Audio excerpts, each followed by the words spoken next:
तो आक्रांता भूरि भारेण भूमि दृप्त नृपव्याज दैत्यानीक्षतायुतैः आक्रांता भूरि भारेण ब्रह्माणम शरणम ययौ। परीक्षित, वो समय था जिस समय लाखों लाखों दैत्यों ने बड़े अभिमानी मदमत्त राजाओं के रूप में प्रकट होकर अपने भार से पृथ्वी को एकदम आक्रांत कर दिया।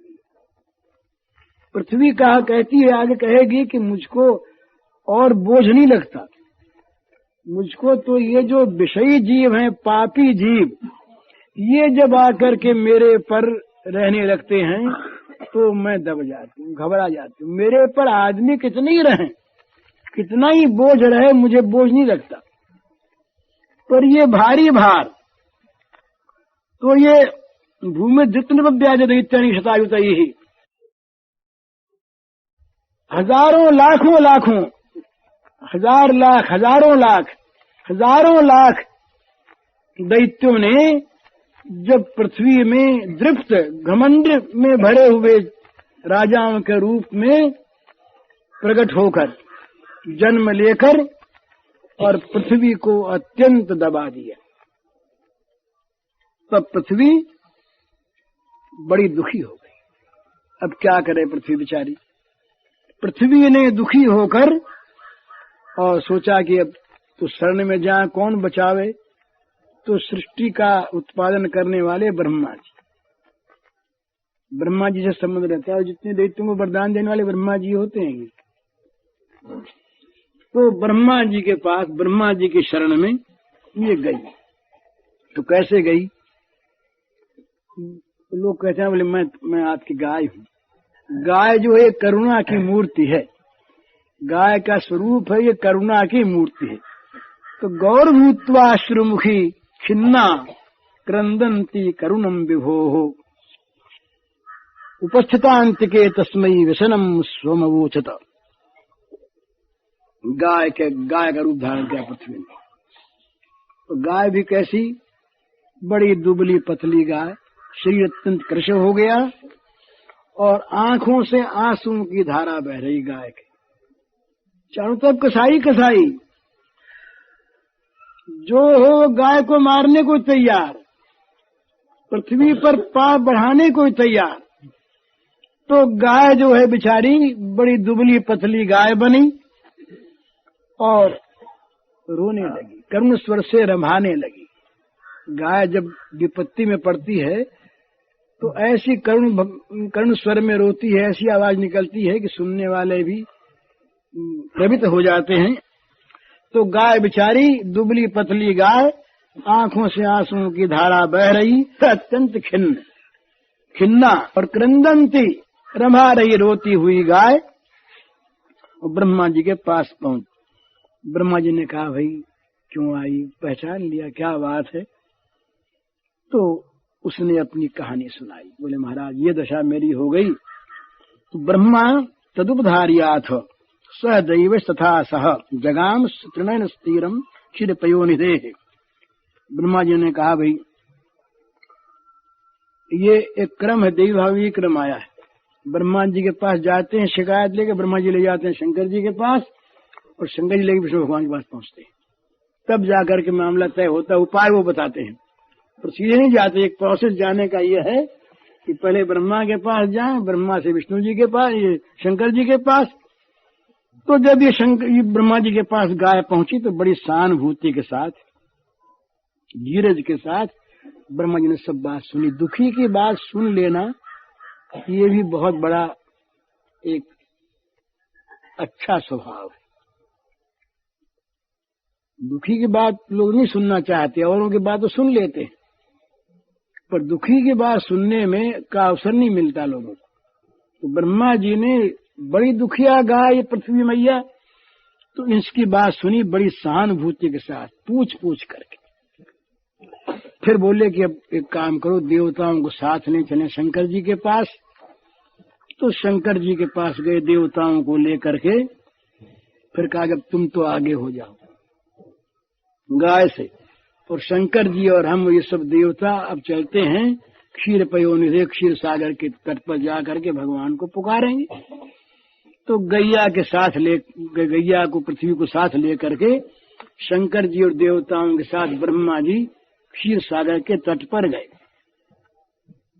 तत्र गत्वा जगन्नाथम देवदेवम वशाखतम पुरुषम पुरुष सूक्तेन उपतस्थे समाहितः। भगवान देवदेव हैं, देवताओं के भी देवता हैं, देवताओं के भी आराध्य हैं, और वे अपने भक्तों की सारी कामना पूर्ण करने वाले हैं, सारे क्लेशों का हरण करने वाले हैं। जगन्नाथ हैं, जगत के एकमात्र वे स्वामी हैं। तो क्षीर सागर के तट पर गए, जा करके उन्होंने पुरुष सूक्त के द्वारा सर्वांतर्यामी सर्वतो चक्षु भगवान जो हैं उनकी स्तुति की। और समाहितः स्तुति करते करते ब्रह्मा जी की समाधि लग गई। स्तुति करते करते ब्रह्मा जी की समाधि लग गई। समाधि लगी, एक चित्त हो गया, भगवान के साथ चित्त उनका जुड़ गया। इतने में सुना उन्होंने कि आकाश में से एक आवाज आ रही है, गिरम समाधौ गगने समीरिताम निशम्य वेदाश्च दशानुवाच गाम पौरुषी में शुनुतामरः पुनर् विधीयतामस्तहिमाचर। कहा भाई समाधि अवस्था में आकाशवाणी हुई कि देवताओं, हमने भगवान की बात सुनी है। आकाशवाणी कहती है कि हमने भगवान की बात सुनी है और अब तुम लोगों को मैं सुना रही हूं, तुम लोग भी मेरे द्वारा इसको सुन लो, फिर वैसा ही करो। लेकिन जो कुछ मैं कह रही हूं वैसा करना जल्दी से जल्दी, माचरम देर न करना इसमें। पुरय पुंसाधतो धराज्वरो भवद्भिरंशैर यदुषूपजन्यताम स यावदुरिव्या भरमीश्वरेश्वरः स्वकाल शक्त्या क्षपिंश्चरेद भुवि। बोले तुम लोग आए हो, तुम्हारा तो आना ठीक ही है, पर ये पृथ्वी के कष्ट का पता भगवान को पहले से है, वे सब जानते हैं। वे सारे ईश्वरों के ईश्वर, ईश्वरेश्वर, ईश्वरों के ईश्वर हैं। तो वे अवतार लेंगे, तो वे आवेंगे और वे अपनी काल शक्ति के द्वारा अवतार लेकर जब पृथ्वी का भार हरण करने को आवें, उसके पहले पहले तुम लोग जाओ और जा करके यदुकुल में जन्म ले लो। सब देवता जाएं और जा करके यदुकुल में सब के सब जन्म ले लें और वहां भगवान की लीला में पार्षद बन करके सहयोग दें। देवताओं के लिए भी सेवा बताए कि तुम लोग जाओ। और ये भगवान जो हैं ये पहले वसुदेव गृहे साक्षात भगवान पुरुष पर जनिष्यते तत्प्रियार्थम संभवन्तु सुरस्त्रियः। ये वसुदेव जी के घर में स्वयं भगवान पुरुषोत्तम परात्पर भगवान जो हैं ये प्रकट होंगे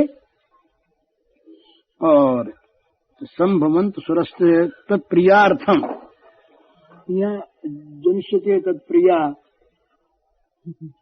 वो कहते हैं कि राधा के साथ अवतीर्ण होंगे। ये संकेत किया राधा के साथ भगवान वहां पर अवतीर्ण होंगे, तो इसलिए राधा की सेवा भी तो होनी चाहिए। तत्प्रियार्थम, उनकी जो प्रिया राधिका है उनकी सेवा के लिए देवांगनाएं भी जाएं। देवांगनाएं जाएं तो उनकी जो प्रियतमा है प्रिया राधा जी, उनकी सेवा के लिए देवांगनाएं जा करके जन्म ग्रहण करें। ये गोपियों में बहुत सी देवांगनाएं थी, देवांगनाएं थी, श्रुतियों की ऋचाएं थी, ऋषि मुनि थे, ये सब। तो इन देव कन्याओं से कहा, देवांगनाओं से, कि तुम लोग भी जाओ सुरस्त्रियः तत्प्रियार्थम, उनकी प्रिया की सेवा के लिए, उनकी सेवा के लिए, उनकी प्रिया की सेवा के लिए तुम लोग भी सब जाओ वहां। और वासुदेव कलानंत सहस्रवदनस्वरात् अग्रतो भविता देवो हरि प्रीति कीर्षया। और जो अनंत भगवान शेषनाग हैं, जो इनके भाई बनते हैं, अब की बड़े भाई बन के जाए। तो ये स्वयं प्रकाश जो भगवान शेष हैं अनंत, और जो भगवान की कला है, और कला होने के कारण ही जो अनंत हैं। अनंत का अर्थ ये है जिसका अंत न हो। अंत का अंश, अनंत का अंश भी अनंत होता है। ऐसे जो नित्य अनंत हैं भगवान शेष है, और जिनके 1000 श्रीमुख हैं। 1000 श्रीमुख इसीलिए रखते हैं कि एक श्रीमुख से भगवान का गुणगान करने में उनको मजा नहीं आता, तो उन्होंने मांग के 1000 मुंह लिए।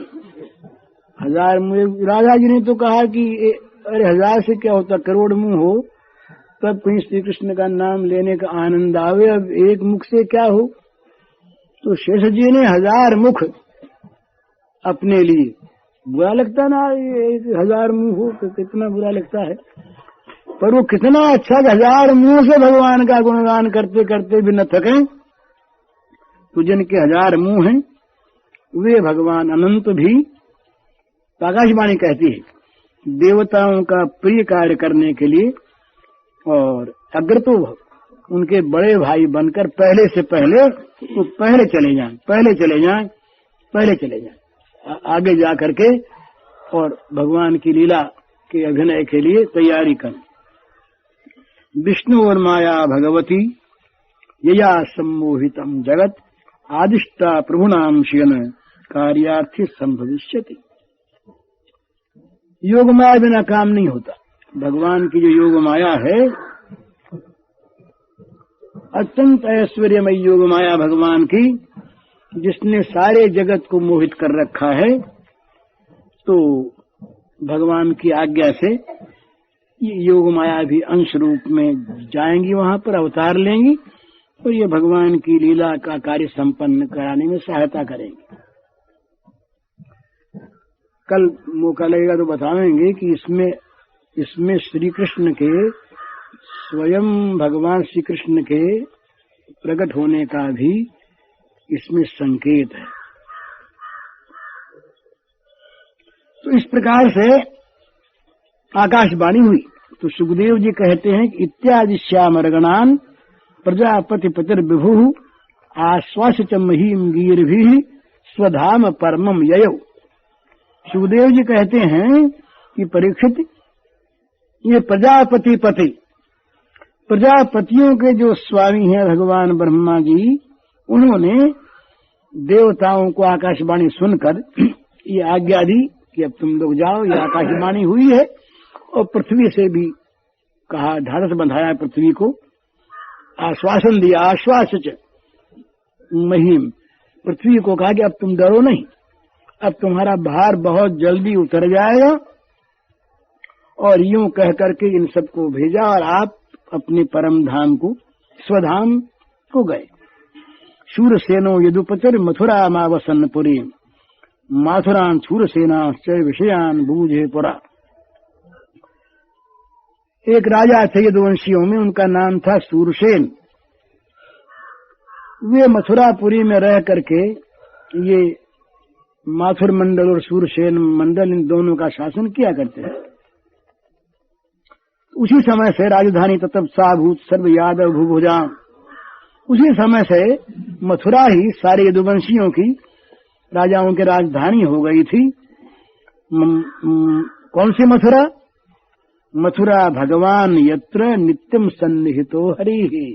ये मथुरा की महिमा कहती साथ ही, मथुरा में भगवान श्री जो हरि हैं ये सदा रहते हैं। मथुरा में भगवान जो हैं ये नित्य विराजित रहते हैं। नित्यम सन्निहितो हरि, भगवान के द्वारा ये नित्य संभूषित रहते हैं, नित्य विराजित रहते हैं भगवान इसमें। ऐसी मथुरा, तो वो मथुरा उनकी राजधानी हो गई थी। तस्याम तो कदाचित छौर्य वसुदेव कृतोद्वह देवक्या सूर्या सार्धम प्रयाणे रथम आरूढ़म। तो मथुरा में ये सब रहते थे। तो सूर्य जी के पुत्र थे वसुदेव जी, वो उनका देवकी के साथ ब्याह हुआ, और देवकी के साथ ब्याह करने के बाद वो रथ पर सवार हुए अपने घर जाने के लिए। तो उग्रसेन सुत कंसः स्वसु प्रीच कीर्षया रश्मीन हयानाम जग्राह रौकुमयी शतैर्व्रता। चली सवारी। अब तो पीछे पीछे बहुत से रथ थे, सैकड़ों रथ थे, सोने के बने हुए सब रथ दायजे में दिए और बारात में आए सबको सब रथ चले। और ये लगती थी चचेरी बहन, कंस जी की चचेरी बहन थी। तो कंस ने सोचा कि अब बहन जा रही है, बड़ा स्नेह उपजा मन में। तो कहा भाई सारथी का तुम हट जाओ, बहन के तो घोड़े हम हाँकेंगे। तो हटा दिया सारथी को रथ से, और स्वयं घोड़ों के लगाम हाथ में लेकर रथ हाँकने के लिए कंस बैठ गया। इसलिए कि बहन बड़ी राजी होगी कि देखो भाई हाँक रहा है। तो देवकी को प्रसन्न करने के लिए स्वसुप्रीत कीर्षया, देवकी को प्रसन्न करने के लिए, बहन को राजी करने के लिए कंस बड़े स्नेह से स्वयं रथ हाँकने लगा। तो देवकी के जो पिता थे देवक, उनका बड़ा स्नेह था अपनी पुत्री पर, बड़ा दहेज दिया था। 400 पारिवर्हम गजानाम च 300 दासीनाम सुकुमारीनाम द्वेषते समलंकृते दुहित्रे देवक प्रादात देवक बरबद्धु सुमंगलम शंखतुर मृदंगाश्चर्य नेदुर्दुंदुभे समम। कहा कि भाई इस प्रकार से बड़ा स्नेह था। तो कन्या की विदाई के समय और उन्होंने सोने के हारों से सजे हुए 400 हाथी दिए, 15,000 घोड़े दिए और 1800 रथ दिए, और सुंदर सुंदर वस्त्राभूषणों से विभूषित 200 दासियां दी। और चारों तरफ मंगल गान होने लगे, बाजे बजने लगे, शंख बजे, तुरही बजी, मृदंग बजे, दुंदुबियां बजी विदाई के समय, और ये सब जाने लगे। प्रयाण प्रक्रमे तावत बरबद्धु सुमंगलम, ये सब जाने लगे उस समय। अब कंस हाँक रहा और वो रथ जा रहा। तो पथि प्रग्रहणम कंस माभास्या शरीरवाक हास्यास्वामष्टमो गर्भो हंतायाम वह से बुध। आकाशवाणी, कंस हाथ में घोड़े के लगाम लिए हाँक रहा था। इतने में आकाशवाणी बोली, अरे मूर्ख।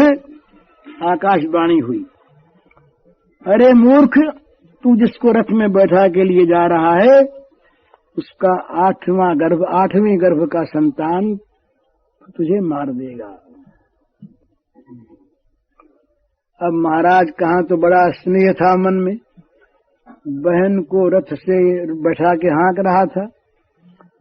तो कहते हैं कि जो विषयी लोग होते हैं, इनका स्नेह उनके स्वार्थ में बाधा नहीं आती तभी तक रहता है,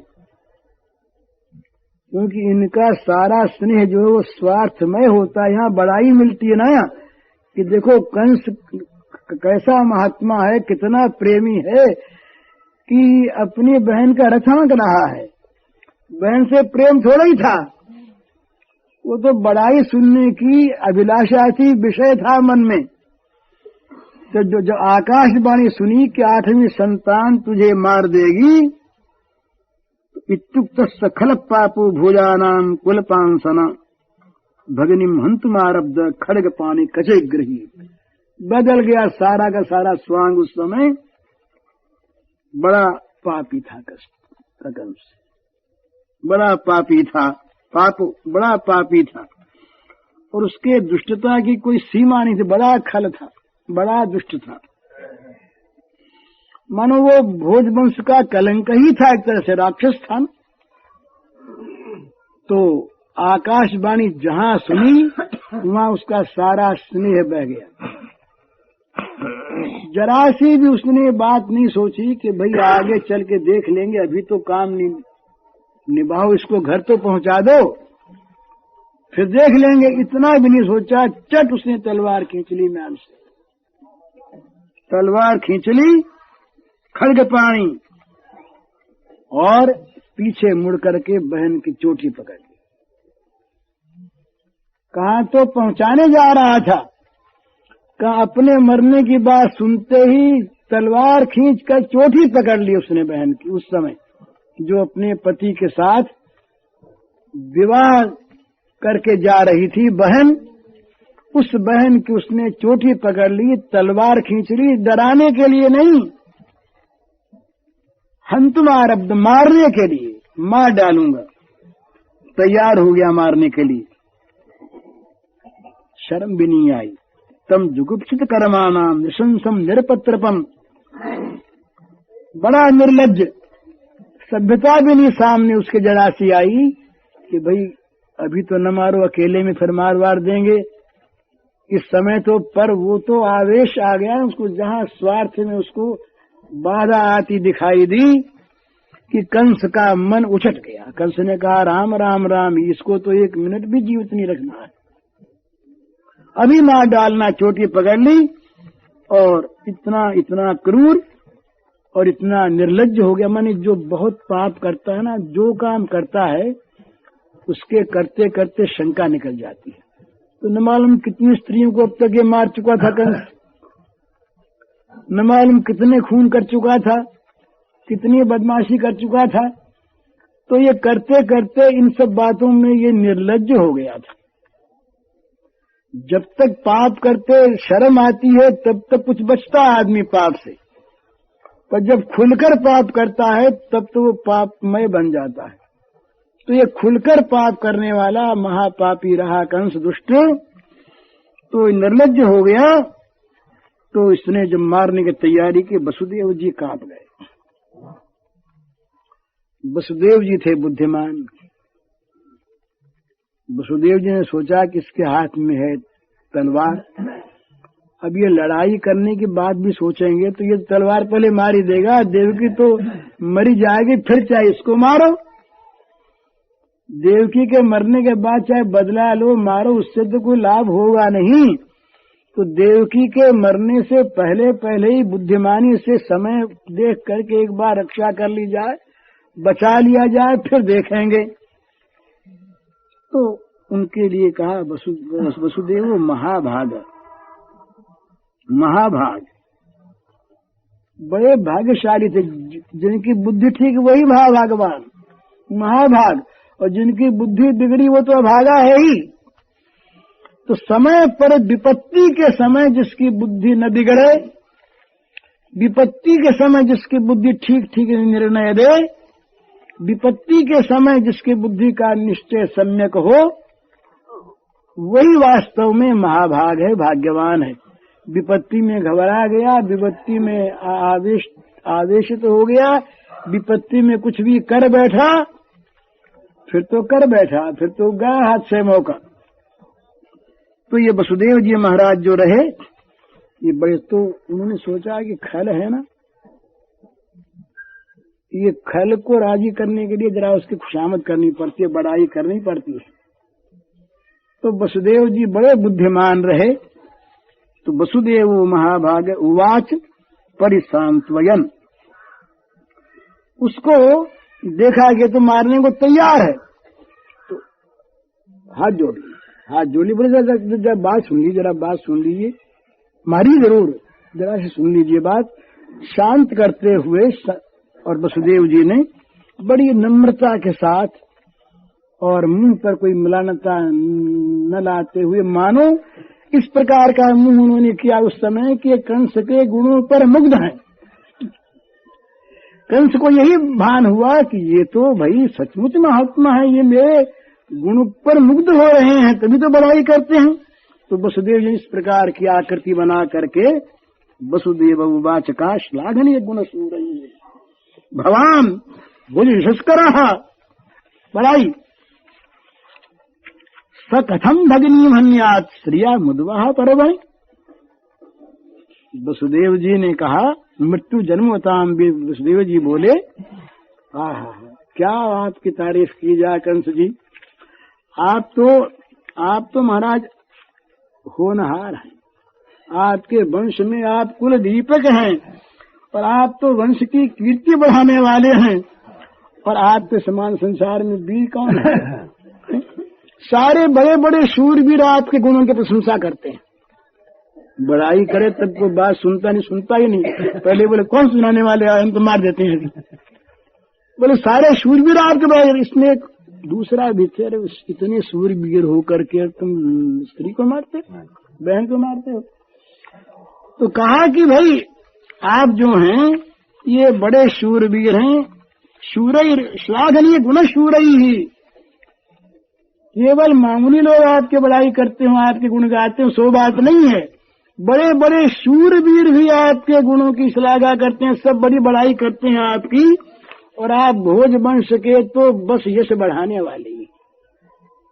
दिवाकर हैं भोज वंश का, आपने सूर्य है उसके आपने फैला दिया यश तमाम। इतने बड़े आप ये जरा सी छोरी हैं। तीन बात, आप शूरवीर हैं और आप तो यशवान हैं। दो बात दिखाई कि शूरवीरता भी नहीं होगी इसमें और यश भी जाएगा। बोले इसमें तीन बात है कंस जी, एक तो आपकी बहन है, दूसरे जात की स्त्री, और तीसरे ब्याह का मौका। तीन बात, स्त्री जाति और आपकी बहन और ब्याह का अवसर। भला इस समय इसको मारने में जरा विचार लीजिए आप, ठीक नहीं मालूम होता है। सकथम भगनी हन्यात स्त्री मुद्वाहा परवणी। और महाराज फिर एक बात आप सुने तो, मृत्यु जन्मोताम वीर देहेन सहजायते अद्य वाब्द शतान्ते वा मृत्युर्वै प्राणिनाम ध्रुव। आप बड़े सूरवीर, आपको मार कौन सकता है? पर एक बात सच है, वो तो यही है कि आप बड़े शूरवीर हैं। वीर संबोधन किया यहाँ पर भी, आप बड़े शूरवीर हैं महाराज। जरा सोचिए, जन्म जब लेता आदमी तो मौत को साथ लेके जन्म लेता है। जन्म के साथ ही मृत्यु उत्पन्न हो जाती है, चाहे कोई आज मरे या 100 वर्ष के बाद मरे, जो जन्मा है वो मरेगा ही। और देह पंचत्वमापन्ने देही कर्मानुगोवशः देहांतर मनुप्राप्य प्राक्तनम त्यजते वपुः। पहली अगर कड़ी बात कहते सुनते ही नहीं। अब वो बड़ाई सुनी तो तलवार हाथ के हाथ में रह गई, सुनने में मन लगे। अब ये बात तो ठीक है, बड़ाई की बात आ गई ना तो प्यारी लगी, तो तलवार रुक गई। बोले कहता तो बात ठीक, हमको सूरवीर बताता है और ये भी बताता है कि तो कितना यश फैला हुआ है, तो हमारे गुण को जानता है, देखिए क्या कहता है सुने। तब ये वसुदेव जी ने धीरे धीरे कहना शुरू किया कि महाराज ये जब मौत आती है, शरीर का अंत होता है, तो जीव अपने कर्म के अनुसार दूसरे शरीर को ग्रहण करके पहले को छोड़ देता है। तो ये कुछ जानकर नहीं करता, विवश होता है। कर्म उसको विवश करते हैं और अवश्य हो करके, परवश हो करके उसको मरना पड़ता है, दूसरा शरीर धारण करना पड़ता है। और बोले महाराज ये शरीर का जाना और छोड़ना कैसा है कि जैसे जोंक होती है ना, भजन तिष्ठन पदई के न यथि वही के न गच्छति यथा तनजलू कैवम देही कर्म गतिम गता। जैसे चलते समय मनुष्य आगे पैर जमा कर पिछड़ा उठाता है, और जैसे जोंक जो है अगले तिनके को पकड़कर पीछे वाले को छोड़ती है, इसी प्रकार से ये जीव भी कर्म के अनुसार दूसरे शरीर को प्राप्त कर लेने के बाद इसको छोड़ता है। यहाँ वो मिला, ये छोड़ा। तो स्वप्ने यथा पश्यति देह मीदृशम मनोरथे नाभिनिविष्ट चेतसः दृष्टसताभ्याम मनसानुचिंत्यन प्रपद्यते तत् किमपि यपस्मृति। जैसे कोई आदमी जागृत अवस्था में राजा के ऐश्वर्य को देखकर अथवा इंद्रादि देवताओं के ऐश्वर्य की बात सुनकर और अभिलाषा करने लगता है वैसी, और उसका चिंतन करते करते उन्हीं बातों में घुल मिल जाता है और उसको सपना आता है कि राजा हो गया और इंद्र हो गया, और वो सपने में भी दरिद्रता को भूल जाता है। और शेख चिल्ली लोग क्या करते हैं कि जागृत अवस्था में ही ये होगा, यूं राज मिलेगा, और यूं मिल गया तो यूं भोगना, और यूं भोगेंगे, इस प्रकार से तन्मय हो जाते हैं, उस समय अपने देह को भूल जाते हैं। वैसे ये जो जीव है ये कामना और कामना के लिए किए हुए कर्मों के वश में होकर दूसरे शरीर को प्राप्त हो जाता है, इसको भूल जाता है। तो ये जो मन है जीव का, ये कैसा है? तो इस प्रकार ये वसुदेव जी ने कहा, इसका फिर कर देंगे। वो कहा कि भाई आप देखिए कि जीव का जो मन है ये विकारों का समुदाय है, पुंज है। ये जब मनुष्य का मरने का समय आता है तो अनेक जन्मों के संचित कर्मों की वासना से और जिस शरीर के चिंतन में लीन हो जाता है, जैसा चिंतन करता है उसी प्रकार की उसकी गति दूसरा जन्म उसको प्राप्त होता है। तो ये अज्ञान के द्वारा ही आना जाना मालूम होता है। जैसे घड़े के अंदर सूर्य हिलता मालूम होता है, सूर्य हिलता नहीं, इसी प्रकार से। तो इसलिए अंत में कहते हैं कि महाराज आप तो बड़े बुद्धिमान हैं, जो भी आदमी अपना कल्याण चाहे उसे किसी के साथ भी द्रोह नहीं करना चाहिए। तस्मान कश्चित द्रोह माचरित सतथा विरह, द्रोह नहीं करना चाहिए, क्योंकि इस जीवन में तो शत्रु से भय रहेगा, जिससे बैर होगा उससे डर रहा, कहीं मार न दे, कहीं मार, यही भय आया कंस को। और जीवन के बाद फिर परलोक में भय रहेगा। तो बुद्धिमान इसमें ही है। तो फिर ये आपकी छोटी बहन और ये महाराज बड़ी दीन है, इस समय कोई प्रतिकार कर नहीं सकती। आप उसका सिर काट लें, अभी तो बेचारी रोने के सिवा क्या करेगी, बड़ी दीना है। तो ऐसा तवानुजा बाला कृपना पुत्री को उपमा, और आपकी बेटी के समान है। पुत्री को उपमा आपकी बेटी के समान है। और अभी तो महाराज इसके ब्याह के कंकण वंकण में सब बंधे हुए हैं। तो ऐसी अवस्था में आप दीन वत्सल हैं, आप तो दीनों पर दया करने वाले हैं। तो दीन वत्सल पुरुष जो आप जैसे हैं वे इस बेचारी दीना को मार देंगे, ये उचित नहीं। इस प्रकार कह करके भी अभी तो ये मानेगा नहीं, अभी तो वचन देंगे तब मानेगा। हरि ओम तत्सत्। श्री गोविंदम प्रपद्येहम दीनानुग्रह कारकम वंदे मुकुंदमरविंद दलायताक्षम शंखदशनं शिशुगोपवेशम् इन्द्रादिदेवगणवन्दितपादपीठम् वृन्दावनालयमहं वसुदेवसूनम् नवजलधरवर्णं चम्पकोद्भासिकरणम् विकसितनलिनाशयं विस्फुरन् मन्दहास्यम् कनकरुचिदुकूलम् चारुवर्हावशूलम् कमपि निखिलसारम् नौमि गोपीकुमारम् वंशीविभूषितकरार्णवनीरदाभात् पीताम्बराधरुणदम्। कठिन देख, चिंता नहीं करनी दूसरी। पीताम्बराधरुणबिम्बफलाधरोष्ठात् पूर्णेन्दु सुन्दरमुखादरविन्दनेत्रात् कृष्णात् परं किमपि तत्त्वमहं न जाने।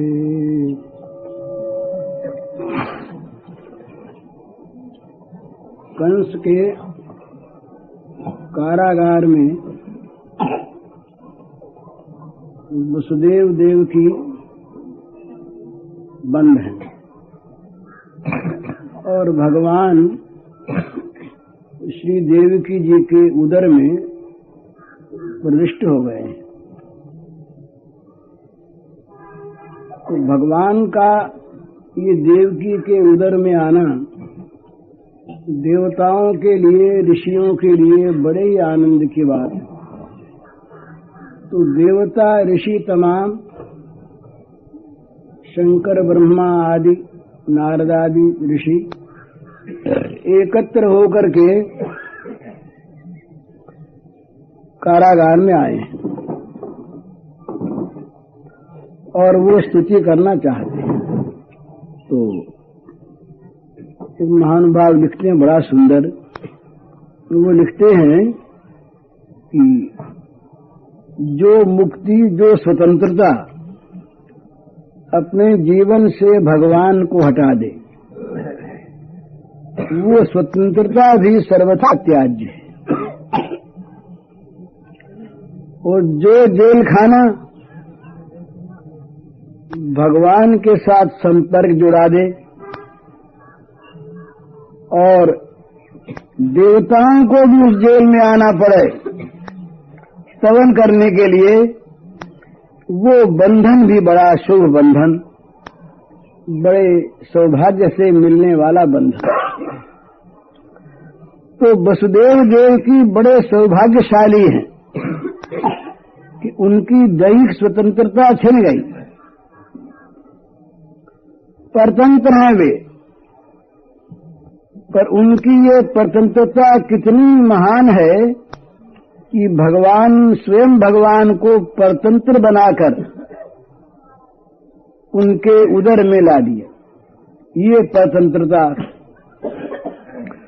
तो परतंत्रता इनकी क्यों हुई है? इसीलिए हुई कि श्री कृष्ण इनको अत्यंत प्रिय थे। ये परतंत्रता किसी भोग कामना से नहीं हुई, किसी पाप से नहीं हुई। भगवान में एकांतिक मन लग जाए, बुद्धि लग जाए, बाहर का कोई काम रहे ही नहीं। इसलिए भगवान ने मानो अपने पधारने से पूर्व ही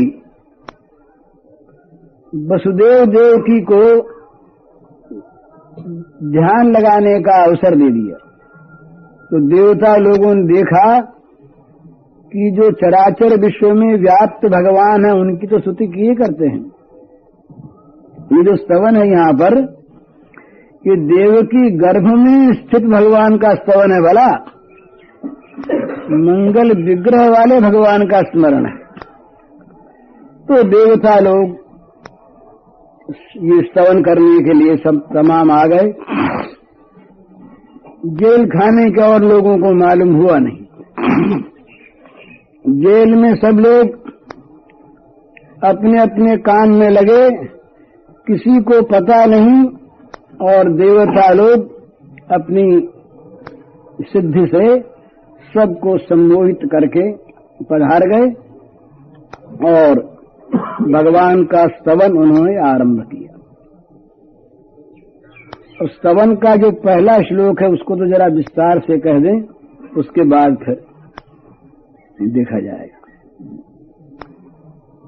तो पहला श्लोक है, ब्रह्मा जी बोले, देवता बोले, सत्यव्रतम सत्य परम त्रिसत्यम सत्यस्य योनिं निहितं च सत्ये सत्यस्य सत्यमृत सत्यनेत्रं सत्यात्मकं त्वां शरणं प्रपन्नाः। 8 विशेषण दिए हैं भगवान। आप सत्य व्रत हैं, सत्य पर हैं, त्रिसत्य हैं, सत्य की योनि हैं, सत्य हैं और सत्यमत सत्य नेत्र हैं, सत्यात्मक हैं। तो इस पर वैष्णव तोषणिकार लिखते हैं, बड़ा सुंदर भाव है।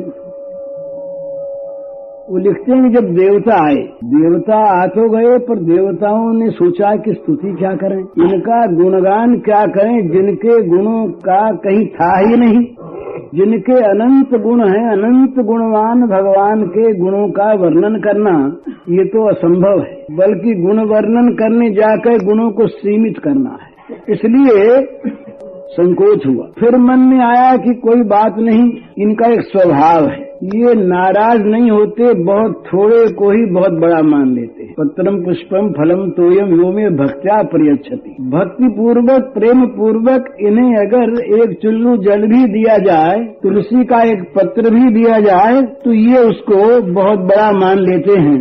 तो कोई डर की बात नहीं है, वो ये तो प्रसन्न ही होंगे। मच्छर भी तो आकाश में उड़ते हैं, उनका भी उड़ना कहलाता है, यद्यपि उनकी उड़ान क्या होती है। इसी प्रकार भगवान का गुणगान ब्रह्मा जी वगैरह सोचते हैं कि हम क्या करें, ये तो मच्छर के उड़ने के समान है, पर आकाश अनंत है, तो मच्छर का भी आकाश उड़ना मान लेता है, अवकाश देता है उड़ने के, तो भगवान हमें अवकाश देंगे। इस प्रकार से मन में उनके ढाढ़स हुआ। तब बोले भाई ये करे तो सही, लेकिन बोले भी क्या, कुछ बोला जाए तब न। तब त्वाम शरणम प्रपन्ना, 8 विशेषणों से भगवान को संबोधन करके बोले कि महाराज हम तो आपकी शरण में आए हैं, कुछ कहना सुनना नहीं है, आप जो कुछ वाणी से कहलवा दो वो भले ही कह दें, हम तो आपके शरण में आ गए हैं। दीनहीन शरण में कौन आता है, तो शरण में जो आता है उसमें सबसे पहली चीज होती है दैन्य, असामर्थ्य का बोध। हम कुछ कर नहीं सकते, हमारे में कोई शक्ति नहीं है, हमारे में कोई सामर्थ्य नहीं है। इस प्रकार का जिसको निश्चय बोध होता है वो किसी की शरण में जाता है। विषय आगे भी आएगा इसमें। जहाँ तक सामर्थ्य का बोध है, हम कुछ कर सकते हैं, वहाँ वो दूसरे की ओर क्यों देखेगा, दूसरा हमारा कुछ भला कर देगा, इस तरफ उसकी दृष्टि क्यों जाएगी, स्वयं कर सकता है। तो किसी की शरण होना उसी के लिए संभव है कि जिसको अपने असामर्थ्य का, अपने अशक्तपने का पूरा बोध हो, और जिसकी शरण होना चाहता है उसके सामर्थ्य और सौहार्द में विश्वास। एक आदमी समर्थ तो है, पर समर्थ है अपने में, उसमें अगर हमारे प्रति सौहार्द नहीं है तो उसके सामर्थ्य से हम क्या आशा करें। भय है उसके पास सब कुछ, पर वो देगा क्यों। और एक आदमी सुहृद भी है, पर जिसकी सामर्थ्य नहीं है, वो हमारे साथ सहानुभूति करके रो भले ही ले, पर कुछ दे नहीं सकता। तो भगवान के सौहार्द में और भगवान की शक्ति में जिसका विश्वास हो, और अपनी सब प्रकार की असमर्थता का, असमर्थता का, असमर्थता का, असमर्थता का, असमर्थता का, असमर्थता का, असमर्थता का, असमर्थता का, असमर्थता का,